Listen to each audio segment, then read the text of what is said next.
Hey everyone, Brick City Brown Chick coming at you the week of Thanksgiving. So you get a bonus short this week.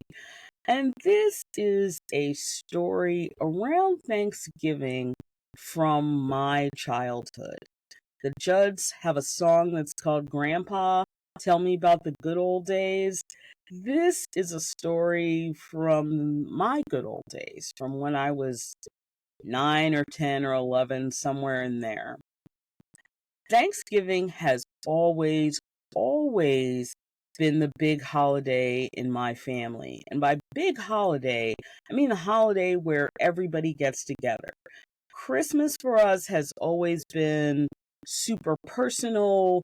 We all do our own thing for Christmas, our smaller families.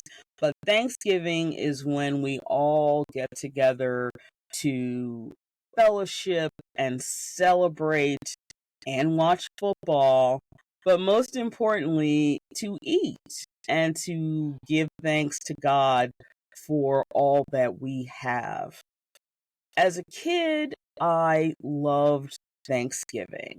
I got to see aunts and uncles that I saw pretty frequently anyway, but got to see them all at one time, all in one place, in a big group. My parents were the family go-tos for Thanksgiving. They threw these big, elaborate dinners. My mother would pull out her good china, which I think got pulled out maybe 3 times a year. It was like Thanksgiving, Christmas, and Easter. That was when the china came out, and everybody got dressed up, the dresses and the high heels and the long earrings. And my dad and my uncles would eat and then be in the living room and yell at the TV for most of the night because they were watching football. And I would hang out with my mom and my aunts and my cousins, and we would sit around talking about all kinds of things. The kids would be talking about what we wanted for Christmas because we were kids and we were self absorbed. And the adults would be talking about work and things they had coming up for the holidays and how they were going to deal with the fact that their kids wanted all this nonsense and things like that. And of course, being a kid at the time, I really didn't appreciate how much those occasions would come to mean when we were all together. But as I've gotten older, they've come to mean more, especially as a lot of those people have died, have gone on to glory. And so Thanksgiving is very different now. But I wanted to tell an amusing story from my childhood because it's one that just always makes me laugh. One of my father's brothers was a minister and he had his own church. And so every couple of years, I guess, he would invite his family over to the church and we'd go up to the tabernacle and pray first. And then we would go down to the church basement. Every black church has a church basement where all the activities go on. And we would have dinner down in the church basement. Now, it was a full room. It had a kitchen. It had the whole setup. So when I was 9 or 10, we went over there for dinner. Now, we didn't always go because my father and his brother, the minister, had a complicated relationship, we'll call it. But sometimes my mother would convince my father that, family is important and we always spend time with my family and we should spend some time with your family. And he wouldn't always agree to it, but that year he was like, okay, we're going, let's go. So we went to the church and went to the basement, and my aunt, my uncle, the minister's wife, had made a huge spread. Now, in my family, it's customary for the host of the dinner whoever house or wherever you're going to, they make the main course. They make the turkey, and they'll probably make a couple other things. But then it's up to the rest of the family to bring items. You bring side dishes. If they're making turkey, you might bring a ham or a roast or some fish or whatever. So that way, one person does not have to make food for, in my family, a typical Thanksgiving was 25, 30 people. That was typical. So it was just not fair for one person to have to make all that. But that particular year, my aunt made a huge spread, even though we all brought food as we always do. And she had called my mother and asked my mother to bring a turkey. And my mother said, "You're not going to have a turkey?" And my aunt said, "Oh no, I'm making a turkey too, but here's the problem. Lucille is making what she thinks is the turkey." And my mother laughed and said, "Oh, I get it." Now, my Aunt Lucille, who was actually my great aunt, she was my father's aunt, everybody called Ludy. Everybody knew, if you said Ludy, they knew who you meant. My Aunt Ludy was a true trailblazer in a way that never occurred to her. By the time I was born, she had been married twice. She'd married two husbands.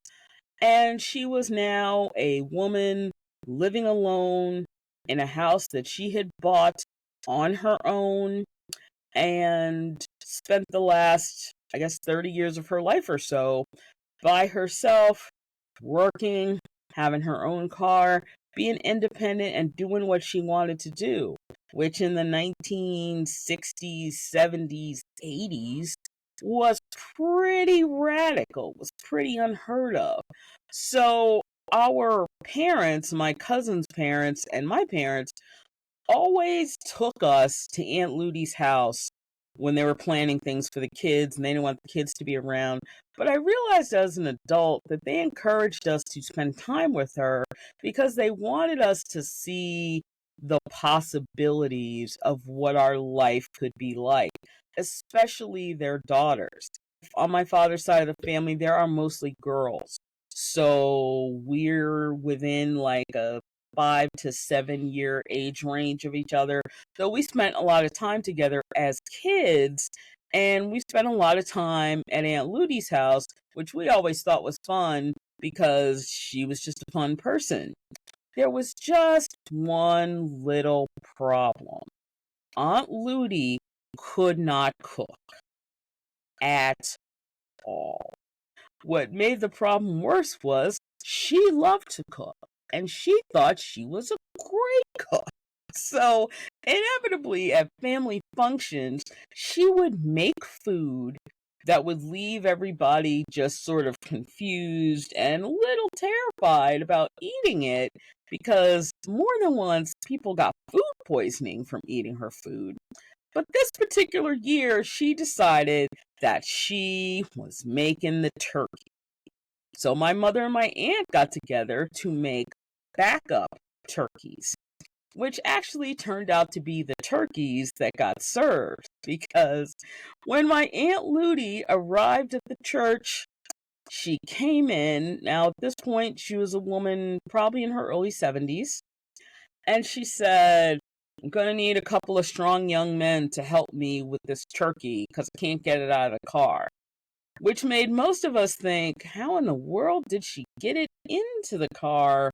Which was not a question we ever got an answer to, but we figured she had a couple kids in her neighborhood help her. And so a couple of my male cousins went out to help her, and they came in with a huge platter with literally the biggest turkey I had ever seen then or since.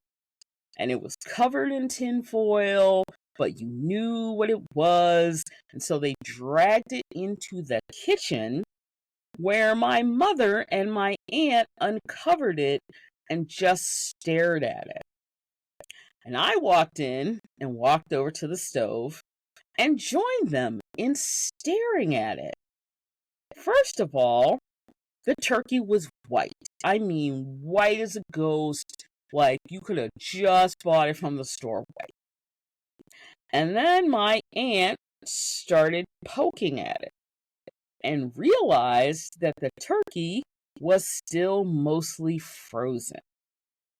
So my aunt, amazingly keeping a straight face, walked out into the sitting area and said, "Ludy, how long did you cook this turkey?"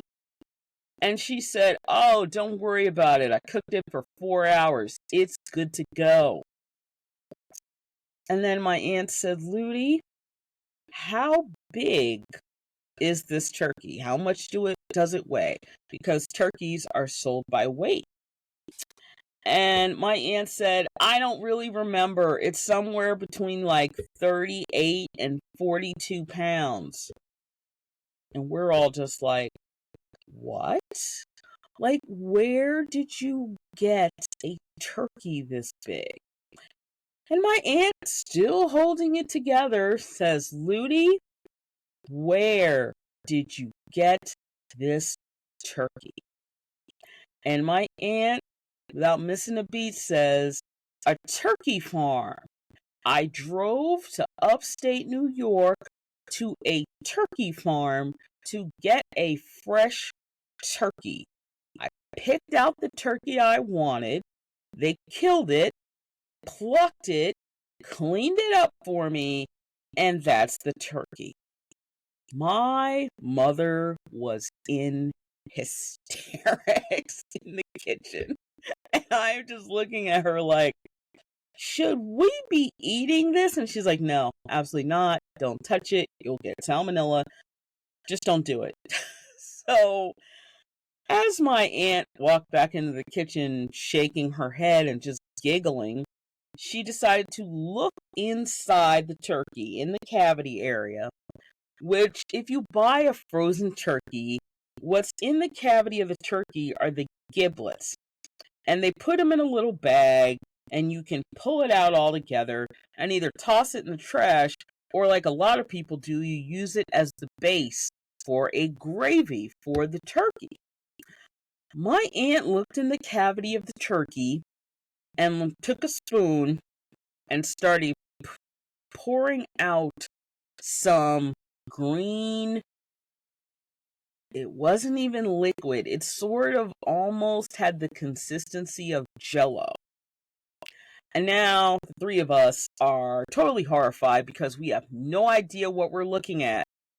And my aunt looked at me and she said, "Okay, it's your turn. Please ask her what this is."